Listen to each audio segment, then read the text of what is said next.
Are you a woman standing at a crossroads, eager for change? It's time to connect with your authentic and empowered self at Boss Leap. Join Dr. Sylvia Morris and Dr. Angela Walker in this empowering community where real-life stories of courageous and talented women inspire and motivate. Engage in honest conversations that foster well-being, drawing from our own journeys. Let us guide you toward profound growth and transformation in both your personal and professional life. Here are your hosts, Dr. Sylvia Morris and Dr. Angela Walker.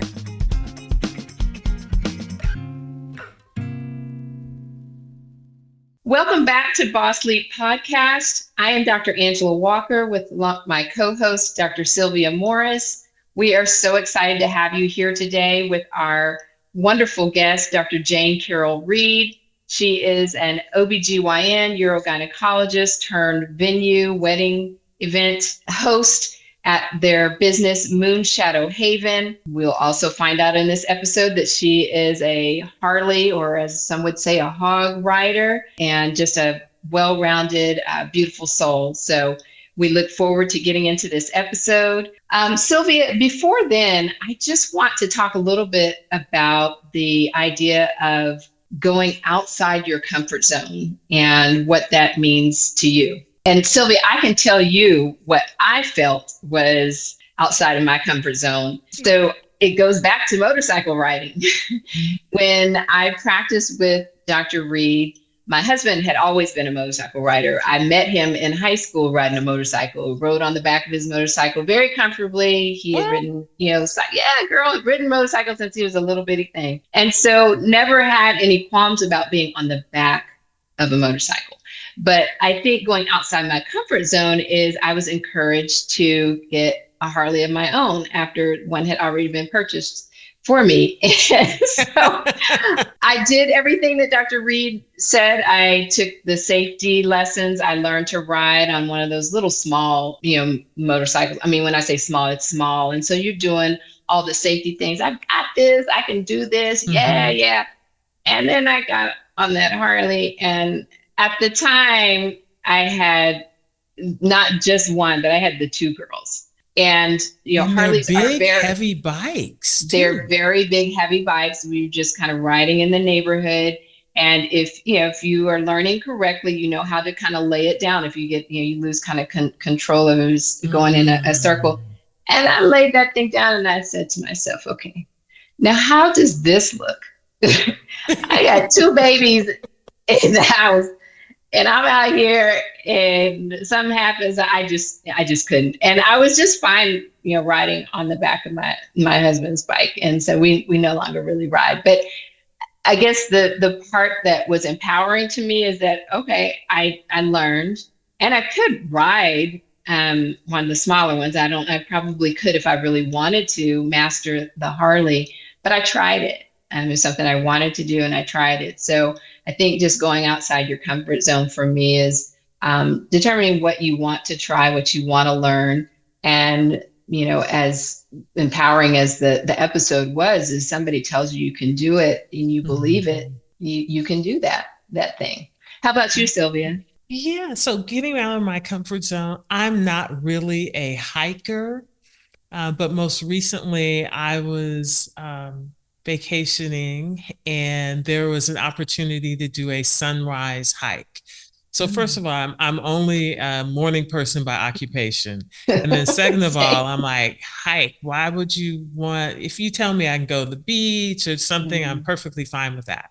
But I did this sunrise hike. And the thing that saved me is that for me, it was an opportunity to walk and talk with someone that I didn't know. So we had this great conversation, and I was distracted because I was thinking about what they were saying. I was responding to them. And every now and then you would look up and like, oh, that's the sun. It's rising. When was the last time I've been up at sunrise? So out of my comfort zone, two things I think I get credit for. One, being up at sunrise. And then two, going on kind of a lazy, undulating hike. Love it. Love both of those. Love both of those. So we look forward to sharing more with Dr. Reed in this next segment, and we'll get back with you afterwards to share our gems and takeaways. Okay, so I know I just gave a formal introduction of who we're talking to today, but I just can't contain my excitement because I have known this woman for decades. Honestly, I could cry if I think too hard on this. So I'm just going to say this is a woman, a friend, a mentor, someone that I have kind of patterned the way I practice on. I am always in awe. Gave me my first shot as a kind of newbie OB-GYN on the block, pregnant at the time, had interviewed with a practice that I thought I actually was interested in going into, was close to my home, was in the perfect area where Carl and I wanted to land. And then just so happened I interviewed with Dr. Reed, and the rest was history. But what sealed the deal for me in terms of, yes, I made the right decision is I think I was probably about 8 weeks pregnant when I interviewed, and really did not realize at the time. And that's why IUDs are better for me than birth control pills. But anyway, that's a whole nother segment. But and if you're a woman, you know. But at any rate, long story short, the gentleman that I had interviewed with, who I liked the practice, that I could grow with, when I told him, his response was, yeah, you knew when you interviewed with me. And I was like, I really didn't. And when I told her, she was like, well, great. We'll just do whatever needs to be done. Yes, great. More the merrier. You have babies. And I was like, okay, she's the one. But anyway, we're going to get into this interview with Dr. Jane Carrol Reed. And I think at the end, I won't really have to say a whole lot because I think everything that comes out of your mouth is golden. So at any rate, I want to know, as we start off, Jane, if you could give us a little background on what it was like being little Jane, growing up in, I know a little bit about your history, South Texas, and if at that point in time you knew you wanted to be a doctor, or what do you think kind of shaped you, what pushed you in this direction? I mean, when I was growing up, we lived in a little tiny town on the coast in South Texas. So I literally had a motorboat before I had a bicycle. So I could be a ship captain or an oceanographer. And then my parents, no one had ever been to college in our family. And they raised me just saying, you're going to go to college. You're a girl, but you can do whatever you want and be whatever you want. And that's kind of how it got started. And then I didn't really get interested in OB-GYN until my second year of medical school when I got pregnant. Got it. It really wasn't popular back in 1978. You were pregnant in medical school? How did that work? The usual way. Fair question, fair answer. I had PCOS, so my periods weren't regular anyway, so I didn't have a clue I was pregnant. I just was really tired and gaining weight. Finally went in to talk to the doctor about what was wrong with me, and they did a pregnancy test. I was 12 weeks pregnant with the IUD still in there. So, yeah, the very first thing I did, that was down in the medical center. I was at the University of Texas, Houston. And yes. I was the medical center library and did a bunch of research about what are the chances of getting pregnant with that particular IUD? What do you do if you get pregnant? What are the risks of taking it out? Yeah. And that's really when I started thinking about doing OB-GYN. It was my second year of medical school that I got pregnant. And so I just started going in that direction because when I had been in graduate school working on a PhD in neurophysiology. And when I went to medical school, I didn't like the research very much. I was teaching the medical students at Baylor Medical School as a graduate student. And I realized that I was enjoying more of what they were learning than the research I was doing. That's a very ever considered going to medical school. Yeah. Or graduate school. Just organic. I love that. Yeah, that's how kind of a lot of us choose our careers, right? You think you're going in one direction and then you're exposed to something Exactly. different. Yeah. Can you tell us, as this woman who was, I'm kind of going to regurgitate some of what you said, and the way I heard it is basically told you can do whatever you want to do, which is empowering in and of itself when you were growing up. But you go into research, and then that leads you to medical school. You're in second year OB-GYN. I'm imagining at this point in time you had not considered just starting your own practice, but yes. I wasn't even thinking ahead at that point. It was like Mm-hmm. For me, coming out of medical school, again, I was very timid and knew I just didn't have, I don't think I felt empowered to think that I could do this all by myself. So I'd love for you to share with the audience, especially some of the younger women that are coming out, maybe thinking the same as me. How did you do it on your own? Well, at that time, honestly, it just seemed like the right thing to do. I didn't even interview with any of the group practices or anything. We were living close to the Texas Medical Center. I got pregnant on purpose in residency. So my third year of residency, I had my second son, and I wanted to be able to raise them in a community that was nicer than the inner Houston area where we were living. So the hospital that I started my practice at opened, I think, 2 months before I started my practice there. Uh-huh. And it just seemed like the right thing to do. I remember buying a book about starting your own practice, and we used to make out at the "You Too Can Be a Doctor" book. About it, I got a loan. I leased some office space and just started. I knew nothing about marketing. Didn't realize that that might be necessary. It wasn't, as it turns out. But when I got up there and started the practice, it was kind of the good old boy crowd. Yep. And they had their system of referring to each other down. Practice. Can you share with us what year this is, just to kind of give people perspective? Thank you. Yes, I graduated, finished my residency in 1985. Took a month off and opened my practice in July of 1980. Solo OB practice. Yep. I just want to make sure that that's clear. Okay. The freakiest part about it actually was moving from the Texas Medical Center to a tiny community hospital that did not have a NICU.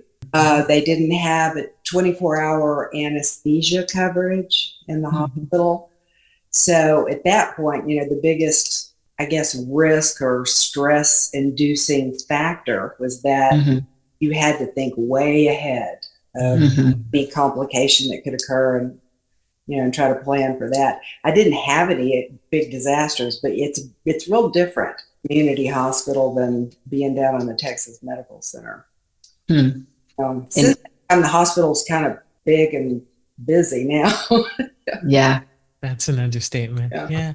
Can you mentioned your parents a little bit, and they said that you could do whatever your heart desires. Can you talk about the important people in your life and then what lessons you learned from them? You bet. I mean, obviously my parents are number one because again, growing up, I never even considered there was something that I wouldn't be able to do if I said. Love that. That's huge. And then I didn't really have a lot of contact with people that had gone to school, college, graduate school, whatever, except I had one second cousin or whatever. It was my grandmother's sister's son, and he was born with cerebral palsy. He had, he couldn't speak very clearly. He had a little bit of trouble walking, but otherwise, was able to do a lot more than kids with severe cerebral palsy can. And he went to college. He did great. He got his master's. And I was like, him with all the challenges of being able to speak clearly and, just even being able to walk without having to be very, very careful. So he's always been a big Wow. influence in my life. We're just, I guess, just the teachers. Teachers are my big hero. Yeah. And you grew up in such a small town. Do you feel like that was more of a part of your empowerment coming from a small town, or like a hindrance? I mean, in the long, probably more of a hindrance, just because I didn't realize what a big world was out there. I mean, my school had 50 kids. Ride the school bus 16 miles to get to the school. The school was probably 2/3 Hispanic, so I was in the minority. And it just a bunch of great people, though. But again, like I didn't even, when I graduated from high school, I never even considered going somewhere other than a Texas school.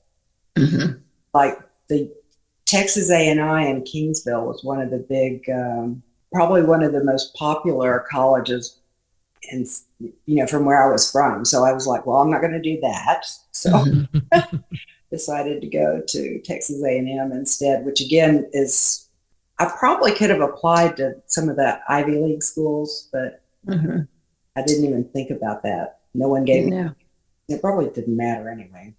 And it's interesting, the diversity in which you grew up, and I can speak on how I felt welcomed into your practice and how it, even became, it maintained its diversity. And I always appreciated that, and appreciated how you treated everyone as just a human being. And I think the testament to who you are just spoke loudly from your practice, in that the people that I met after you had been in practice for a couple of, at that point, a couple of decades, were some of the first people that had started with you. And so just the longevity of the employees, and for anyone that has any type of company that can keep their employees employed, it speaks to the employer.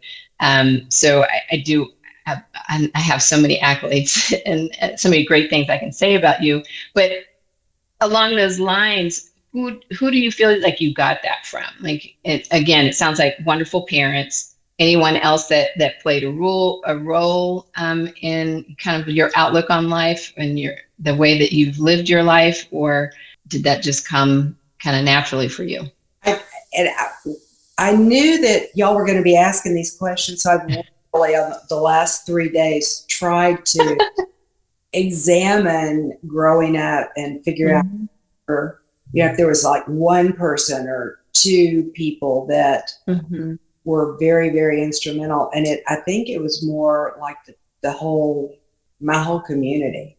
I was not raised to be an accepting liberal person. I figured out who I was when I was probably 15 years old. I was still a whole lot more accepting, I think, of other cultures, races, preference. I think that's just who I was. It was you. Yeah, who you were. Yeah. I feel that. I got that. Okay, so I know our audience wants to know. I told them that you have gone from this wildly successful OB-GYN, owning your own practice for decades, Harley riding, bad A. With you yes, we rode with you briefly. Got the bug. And, it just feels like you've always just gone with what felt right. And so I know you love the hill country, and, I remember riding through there with you, and here it is now, you and Jim, your partner in life, your husband, and now partner in your business, have this new venture, MoonShadow Haven, which is actually not so new anymore, but a wedding and event venue. How do you make the boss leap from and a successful OB-GYN. And actually, then you actually, I missed the transition to urogynecologist, a very successful just urogynecologist, where you're, operating and treating women with, urogyn problems. And then into this. Yeah. Again, it just seemed like the natural way to go. If you're talking about going from general OB-GYN to urogynecology, I'd pretty much always done some complicated surgeries and I felt like I decided I was getting too old to stay up all night delivering babies. So I went back and got my subspecialty certification in female pelvic medicine and reconstructive surgery. I've always loved doing surgery. And then the very last surgery I did, you probably don't know this story, Angela. It was on, and it's real easy to remember the day. It was January 6th, 2021, and I went surgery. And I have a hereditary neuropathy, and my hands weren't working right. The surgery went great, but I had to tie a few knots, and it's like, you can do it in your sleep after 30 years. Yes. or 5 years even, but anyway, my hands weren't working right. I said, okay, this is a sign from above. It's time to start something else. I was 66 at the time. Tired. So I just told him, I said, look, my hands are not working right. This neuropathy, it's never been very severe, but it's to the point where if I had a huge emergency and needed the fine motor skills, I wouldn't be able to do my absolute best. And it's time to change careers. And so I retired, and then we had this property over here it's Mountain Home, Texas, which I'd never heard of until we bought the property. But we had 7 acres on a third of a mile of creek frontage, and we decided we needed to start a business, and we figured out, options. We thought about doing an Airbnb, RV. And then someone told us, look, you should do a wedding venue there. It's gorgeous. Oh, why didn't I think of that? So we did a lot. We did a lot of research, and looked at the demographics, looked at the economic situation, the average size weddings, all that kind of stuff. And then we had a lot of consultants when planning the business. Probably good for a medical business too. I didn't do that. I started the practice. Yes. This one, we had loads of consultants. We planned the venue and built it. And I was telling you the story earlier. It was one of those kind of weird coincidence things that our contractor had a daughter, and she got engaged during the construction of the reception hall. And so she ended up being the very first bride to get married that had her reception in our reception lot. Turns out I had delivered her 23 years before that. That is full circle. Yeah. Wow. Her parents had moved over here. And that's just one of those, strange coincidences. But if that's not a sign you're doing what you should be doing, I don't know what is. And again, it's the same sort of thing, when you do OB-GYN, you hope that everything works out beautifully and the parents are happy and everything's working. Kind of the same with weddings, except again, a lot less stressful. So tell our listeners, what would you tell your younger self? So the woman who was a second-year medical student, who is pregnant, what would you say to her? Expect some of your male mentors to not look favorably upon it. There's, it just, especially that long ago. Now I think that people are a little more accepting. They don't expect you, if you get pregnant, just to go home for 9 months and stay home for the rest of your life raising the baby. That's really about it. When I was pregnant, my first son was born the first week in June, was taking the last test of the second year. That was convenient. That's pretty good. He was born, and I was huge. And the doctor was doing a oral exam, and he goes, "What are you doing here?" For my final, he goes, You should be at home. Literally, that's what he told me. You should be at home. Okay. I was up for honors. I got a pass, but Wow. Wow. Yeah. It's different. Yeah, it's a different world then. And I mean, it was a different world then than it is now. And now more than 50% of the, OB-GYN classes are female. And so we've almost been forced to accept the fact that you are going to have, pregnant women in medical school. You're going to have pregnant women in residency and, coming out as I did in your first year in practice. And you're always told, or I get asked this question, frequently, when is a good time to, have a baby? And there's just not one. Time. It's when it's, when it happens, when it's the right time. Yeah. But there's not a perfect time to make that. Sometimes you get to plan and sometimes you get some. That's right. That's right. Imagine having happened any other way now, because again, I'm extremely proud of the men that my boys have turned out to be in their families. So and they're still in LA. We just mentioned, but safe in LA right now, and in DC. No, the older son was in DC. He got he went to school longer than I did. He got his PhD in applied mathematics, scientific computing, and astrophysics, and he now works at Livermore Lab up by Berkeley. So Berkeley, yes. Oh, okay. Oh, I didn't know. I don't think I knew that. Okay. Well, and actually sat down for a good talk. Yeah. I know. So along those lines, so you've got the two amazing sons, but that also gave you two amazing grandchildren. Yeah. How did that change your life? Well, I almost moved to California. I applied and received my medical license in California. And we were thinking about, okay, because that was like 10 years ago. So full-time practice. And I even checked, looked at some hospitals out there that might be looking for a urogynecologist, and looked at it versus, the cost of living there versus the cost of traveling. So I just where I was, and used to go out once a month to see them. Yeah. That's so beautiful. It's wonderful. And what advice, certainly you've made some boss leap moves throughout your career. What advice would you have for someone who's sort of looking to transition from a full-time clinical physician to doing some other things and looking for that next step in life? Well, from my point of view, you need to look inside.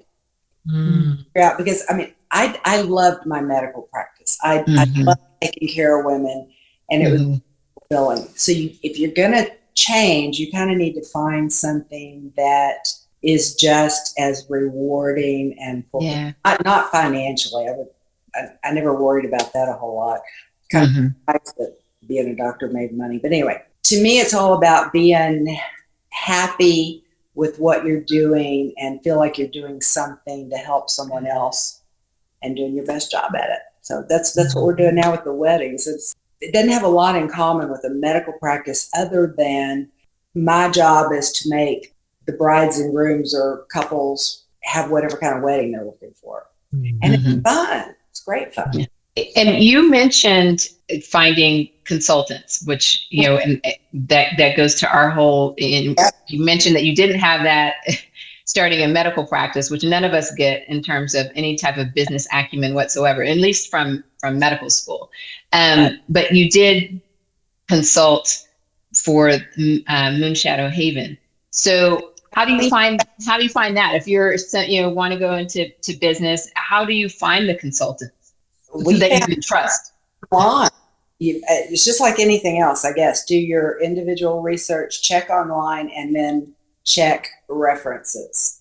People worked with that consultant before and, had a good result. And we were ecstatic with the people that we were able to engage in planning this business.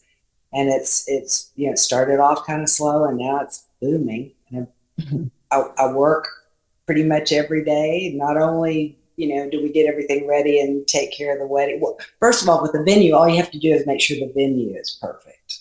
Not a wedding. That's all, right? Right. Small little thing, yes.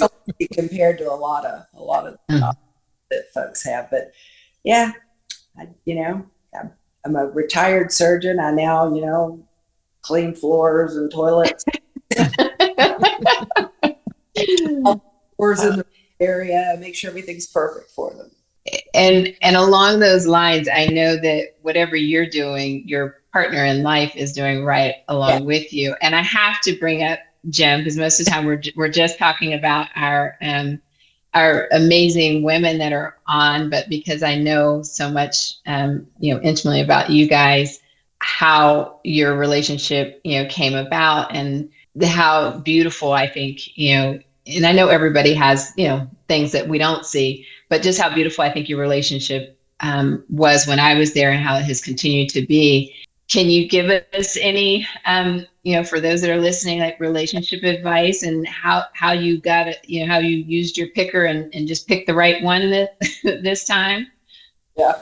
Well, obviously, like we talked about, it was my second marriage. My first husband was also my professor in graduate school, but he made great kids. And Jim and I have been together for 30 years now. And it was after you left the practice, Angela, that Jim had to come in and actually take over being the office manager. That's why I had an office manager that embezzled, and she basically bankrupted the practice. We did not declare bankruptcy. Jim and I both cashed in our retirement plans. We sold some property. We kept the practice going. And look, like you were mentioning earlier, that I had employees that had been with me for 20, 25 years. Their bankruptcy, they deserved to be paid and taken care of. So anyway, Jim and I were able to work together that was 12 years, and we didn't have issues with being together that much, which isn't as much as it is now. So I think the biggest key is communication. And just when you communicate a lot, you kind of grow together instead of growing apart. And you just accept each other's faults and shortcomings. I certainly have enough of mine, and Jim puts up with me. I just love him for it. The other thing with Jim, it's hard not to love him or love him. It's very talkative. Great to couples. And then he has been such an amazing, he's my kids, he's their stepfather. But they are as close to him as to their father, and it's a wonderful thing. That's beautiful. So how can women better support each other? Certainly you're an OB-GYN. I'm sure your colleagues have been women. I think that sometimes women, depending upon kind of the age group and our ability to communicate with each other, it may not always be as smooth as possible. So what recommendations do you have for that? Well, I know these two doctors that do this amazing podcast. It's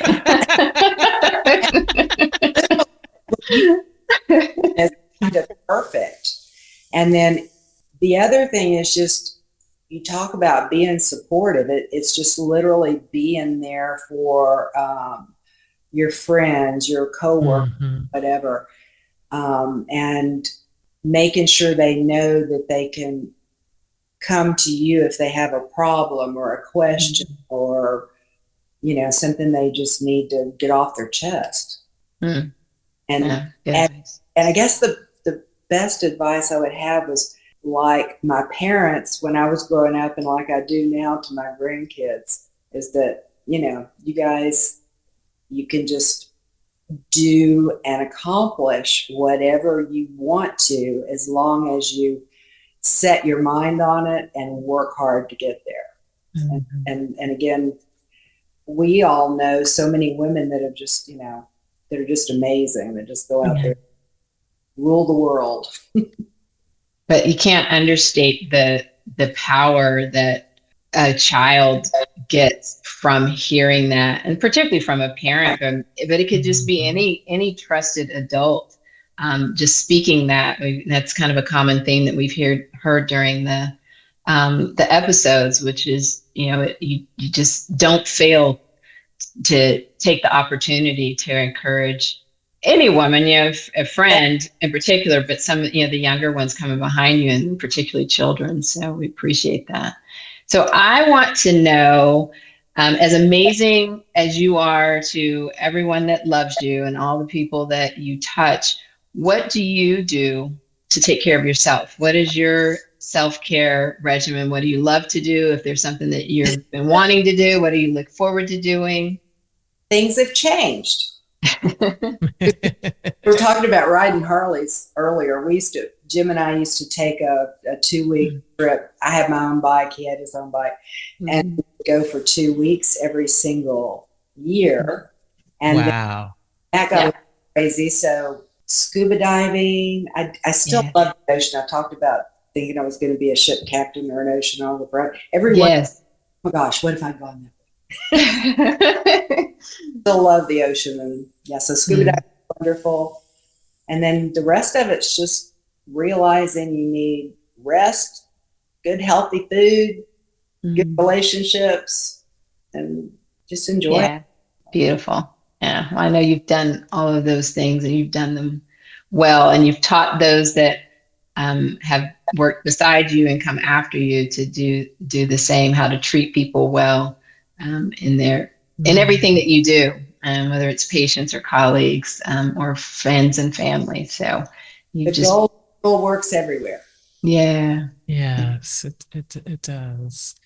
I think I have one question. I'm mulling over the fact that your practice, your office manager embezzled, but you continued to move forward. And what I didn't hear is that you sold the practice to one of the academics or one of the big groups in town. It's what I'm hearing, and please clarify for our audience, that you continued in solo practice, you move forward. Yeah, well, it wasn't exactly solo practice. When that happened, I was the owner. I was the practice owner, but at that time I had 5 physicians and 40 employees in the office. So again, and a lot of those employees were, the check to check, paycheck. That was their budget.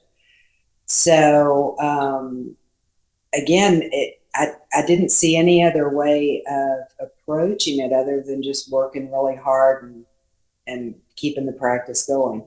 I did end up selling the practice 3 years before I retired to Memorial Hermann, and was part of the Memorial Hermann medical group. And it was at the end of my career. I knew it wasn't going to be very long anyway. So that was great. I'm glad I didn't do it earlier. Was it, just a sidebar question, was it easier leaving medicine, doing it that way? Versus, do you think it was easier that way than if you had maintained? Absolutely. And again, I had no idea that was going to happen with my hands, because obviously it's hereditary. I've had it my whole life. I've never had any significant, but it was so clear to me at that point that I needed to stop. Yeah.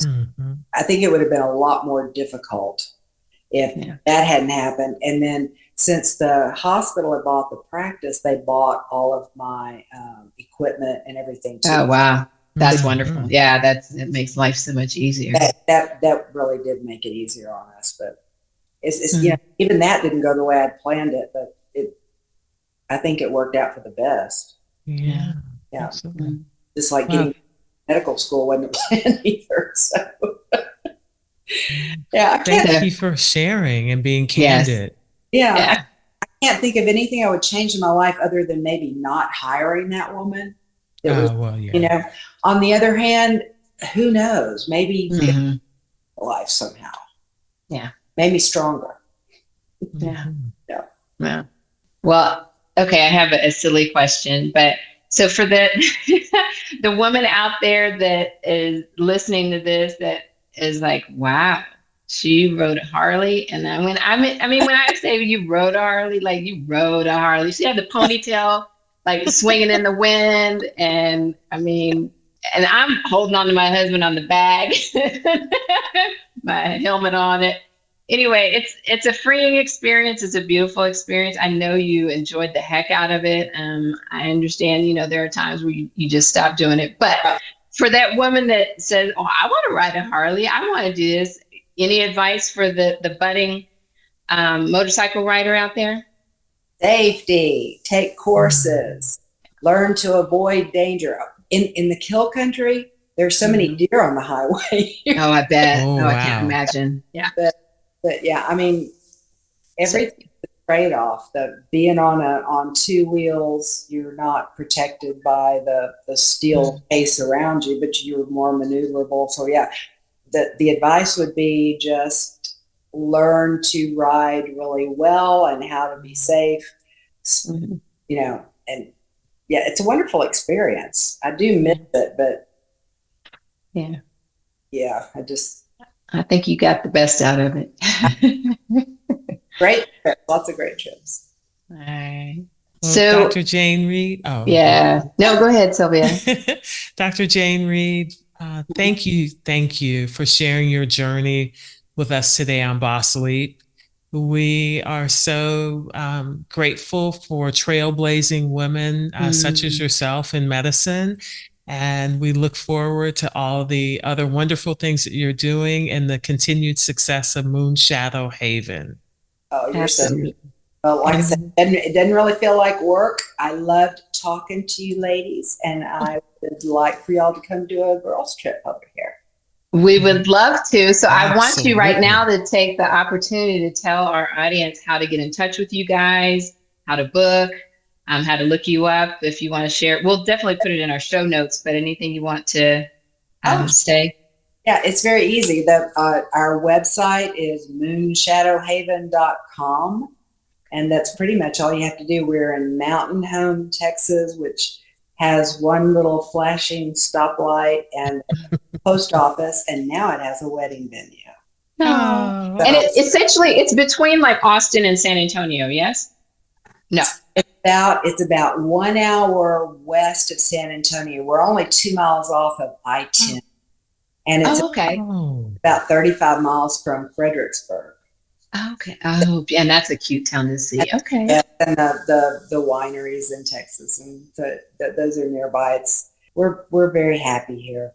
Well, we're coming. Whether it's Absolutely. the girls or my kids in tow and Carl, we're coming. So we can't wait. Well, one of the best rides in Texas is just down the road. So just beautiful. If you're in the mood, bring the motorcycle, and we still ride. I just haven't been doing it. Yeah, no, I think my best days were with you guys, and I'm gonna be surrounded by steel from now on. But girl, we just enjoyed having you, Dr. Jane Carrol Reed, and again in my introduction, I can't say enough wonderful things about you. I'm so grateful to have you in my life. We don't talk as much as I probably haven't made the best effort to stay as close in touch, but just know that you have truly inspired me, and I definitely look up to you, and you have definitely made a difference in my life. So I love you, and we will speak soon. And to our audience, we just want you to know that we love you as well. And until we meet again, may you be well. May you be well. And you know, I feel exactly the same way about you. I know. I feel it. Thank you. All right. Thanks, guys. So, Dr. Angela, we received so many gems in our conversation with Dr. Reed. I know for certain one of my favorites when she talked about her self-care regime, she emphasized rest, good food, and relationships. Yeah. And those are some of my favorite things. I'm working on rest and sleep. There's a book called Rest is Resistance, and I am completely in agreement with her as far as self-care. What gems did you have? Oh, again, her being one of my mentors, so many, but a lot of them, I already knew. I think one of the important ones that I emphasized during the interview is being empowered with the knowledge that you don't have limits. So someone telling you or giving you that expectation that you can do anything. And I felt that growing up. I didn't feel like, this is not a role for you. You can't do that. Although I think my parents played traditional roles or were in traditional roles in a marriage. There were no limits for what I could do in my life. And so I love that aspect. And I think that, you can't emphasize that enough for people in general, but to impart that to kids is very powerful. And her husband hold a special place in my heart. And if you're around them for a brief period of time, you can see the genuine friendship and love that they share for each other. But I think one of the important things she mentioned in relationships is being able to accept people's faults. And I do agree with that 100%. But I do think in relationships, as we, if we're both growing, then communication is the key to being able to say what doesn't work for you. So just accepting the fault, but if it's something that is not helpful to you or is keeping you from growing, then you have to be able to communicate that. And I think as women, that's something important to share. So yeah, just a lot of good pearls. Loved her candidness. I knew she would be transparent. She always is. And just love what they're doing at MoonShadow Haven. It's a beautiful property. I've seen it in multiple pictures, but look forward to visiting. And yeah, maybe we'll do a all-around girls trip there. Yeah. Definitely. An hour from San Antonio? Absolutely. Yeah, definitely. But she definitely left us with some great gems. Yeah. And I think one more that I'm going to take home is look inside if you're going to change. So we know that the change starts from within and then our outside changes. We change in here and then we can change everything in our environment. It just takes some time. So very good. Those are great. Great gems. Wonderful. All right. And to our audience, we thank you again for joining us on this journey. And until we meet again, may you be well. May you be well.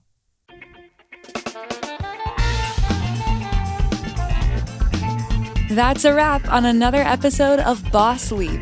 May this conversation enlighten your path toward personal growth and professional empowerment. For more thought-provoking and eye-opening discussions like this one, head to our website at bossleappodcast.com. Always remember to celebrate your wins and trust yourself. A positive mindset can push you out of your comfort zone and into far greater heights. Until next time, may you be well. Before we go, there's one more thing the lawyers have asked us to include. It's the legal language. And you know how doctors love lawyers.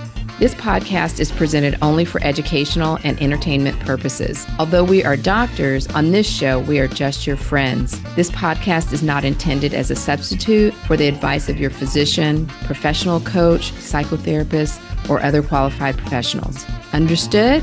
Awesome. We'll see you in the next episode.